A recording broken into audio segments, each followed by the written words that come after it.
Assalamualaikum warahmatullahi wabarakatuh.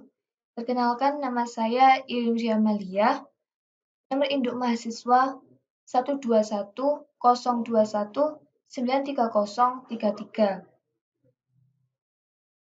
jurusan Hukum Keluarga Islam kelas 3A. Untuk memenuhi tugas ulangan tengah semester, di sini saya akan mempresentasikan gugatan permohonan atau volunteer.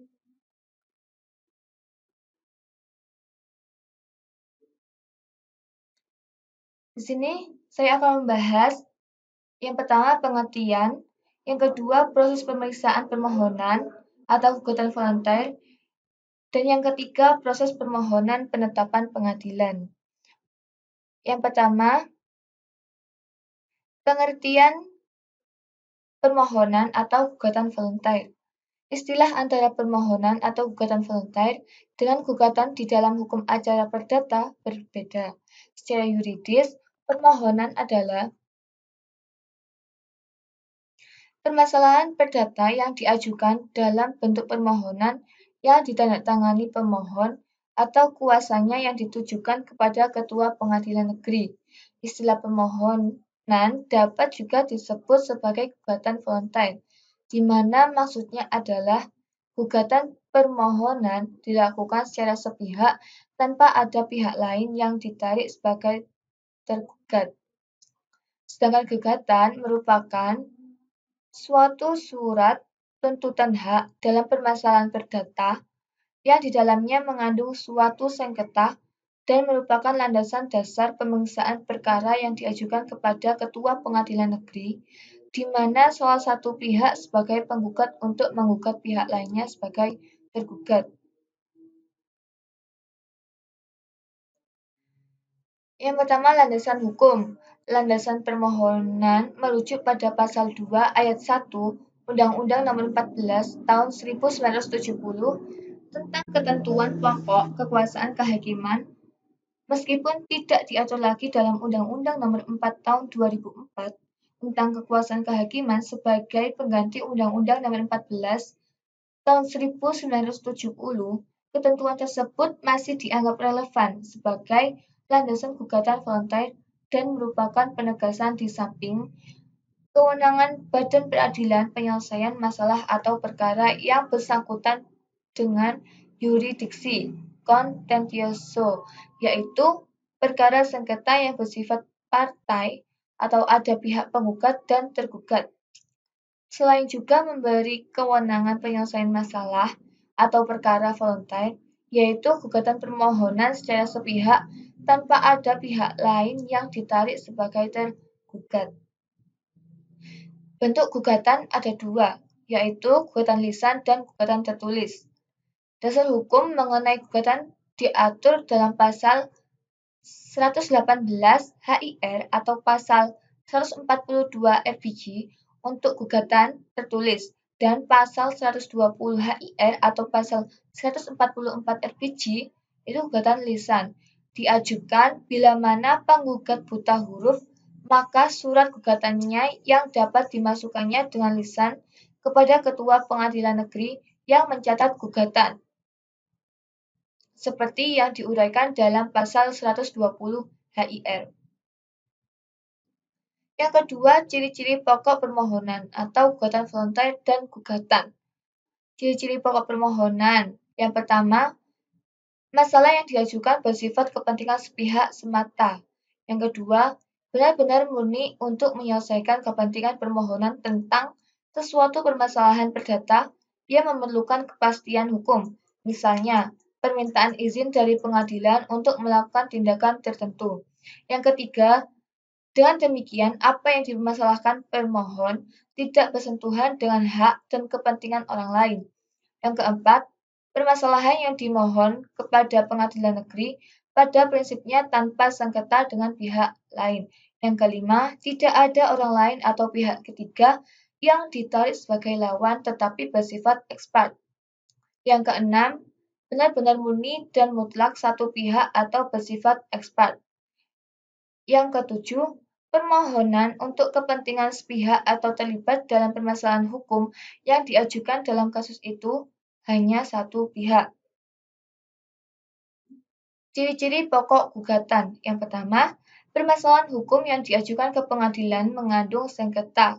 Yang kedua, sengketa terjadi antara dua pihak atau lebih dari dua pihak. Yang ketiga, bersifat partai dengan komposisi pihak yang satu sebagai penggugat dan pihak lainnya sebagai tergugat. Yang keempat, gugatan dapat diajukan secara lisan maupun tertulis kepada pengadilan negeri baik oleh penggugat sendiri maupun oleh kuasa hukumnya. Yang kelima, gugatan dialamatkan kepada pengadilan negeri sesuai kompetensi relatifnya, diberi tanggal, bulan, dan tahun, serta ditandatangani oleh penggugat ataupun kuasanya. Yang keenam, gugatan memuat secara lengkap dan jelas identitas, nama, alamat, kedudukan, serta identitas lainnya dari pihak penggugat dan yang digugat baik orang maupun badan hukum. Yang ketujuh, fundamentum potendi ialah dasar gugatan atau dasar tuntutan, baik mengenai dasar hukum, peristiwa, atau perbuatan hukum, hubungan hukum, dan fakta-fakta hukumnya. Yang kedelapan, petinum gugatan yang berisi pokok tuntutan penggugat dalam bentuk tunggal, alternatif, aksesorir, atau tambahan, maupun mohon keadilan. Yang kedua, ada proses pemeriksaan permohonan atau gugatan volunteer. Satu, jalannya proses pemeriksaan secara ekspat. Oleh karena yang terlibat dalam permohonan sepihak, yaitu permohonan sendiri, proses pemeriksaan permohonan hanya secara sepihak atau bersifat ekspat. Sedangkan yang hadir tampil dalam pemeriksaan persidangan hanya pemohon atau kuasanya. Tidak ada pihak lawan atau tergugat. Pemeriksaan sidang benar-benar hadir untuk kepentingan pemohon. Oleh karena itu, yang terlibat dalam penyelesaian permasalahan hukum hanya secara sepihak, yaitu pemohon. Pada prinsipnya, proses ekspat bersifat sederhana. Yang pertama, ada hanya mendengar keterangan pemohon atau kuasanya berhubungan dengan pemohonan. Yang kedua, memeriksa bukti surat atau saksi yang diajukan pemohon. Yang ketiga, tidak ada tahap replik duplik dan kesimpulan. Yang kedua, yang diperiksa di sidang hanya keterangan dan bukti pemohon. Di dalam proses yang bercorak ekspat, hanya keterangan dan bukti-bukti pemohon yang diperiksa pengadilan. Pemeriksa tidak berlangsung secara kontradiktori atau Optagensprache, maksudnya dalam proses pemeriksaan tidak ada bantahan pihak lain, hanya dalam proses pemeriksaan gugatan conditio. Dalam hal ini, keterangan dan bukti-bukti yang diajukan penggugat dapat dibantah dan dilumpuhkan tergugat dan sebaliknya. Setelah permohonan diperiksa, maka pengadilan akan mengeluarkan penetapan atau ketetapan. Yang ketiga, tidak dipermasalahkan penegakan seluruh asas persidangan. Pada proses pemeriksaan permohonan yang bersifat ekspat, tidak ditegakkan seluruh asas pemeriksaan persidangan, namun tidak pula sepenuhnya disingkirkan. Yang pertama, ada asas yang tetap ditegakkan, yaitu yang pertama, asas kebebasan peradilan. Tidak boleh dipengaruhi siapapun, tidak boleh ada direktif dari pihak manapun. Kedua, ada asas fair trial atau peradilan yang adil. Tidak bersifat sewenang-wenang. Pemeriksaan sesuai dengan asas due process of law atau sesuai dengan ketentuan hukum acara yang berlaku. Terus, memberi kesepakatan yang layak kepada pemohon untuk membela dan mempertahankan kepentingan. Yang kedua, ada asas yang tidak perlu ditegakkan.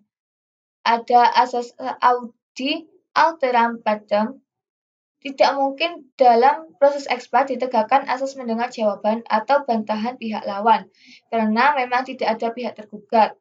Oleh karena itu, asas to hear other side, mendengar pihak lain, tidak relevan dalam proses permohonan.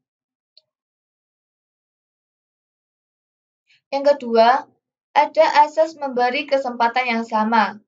Demikian juga halnya asas pemberian kesempatan yang sama kepada para pihak lain tidak mungkin ditegakkan karena pihaknya terdiri atas permohonan saja.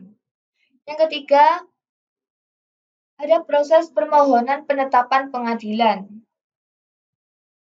Dalam permohonan penetapan, yang terlibat dalam permohonan tersebut hanyalah sepihak, yang mana pihak inilah yang disebut pemohon yang bersifat ekspat.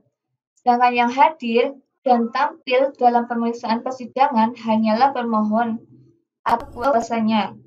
Adapun sifat ekspat seperti yang telah disebutkan di atas.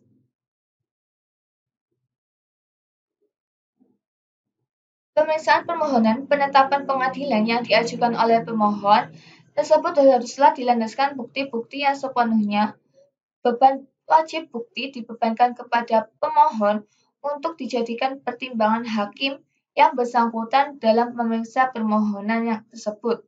Yang mana bukti-bukti sebagaimana maksud harus sesuai dengan ketentuan yang diatur dalam pasal 1866 B Undang-Undang Hukum Perdata dan pasal 164 HIR atau pasal 284 RPJ.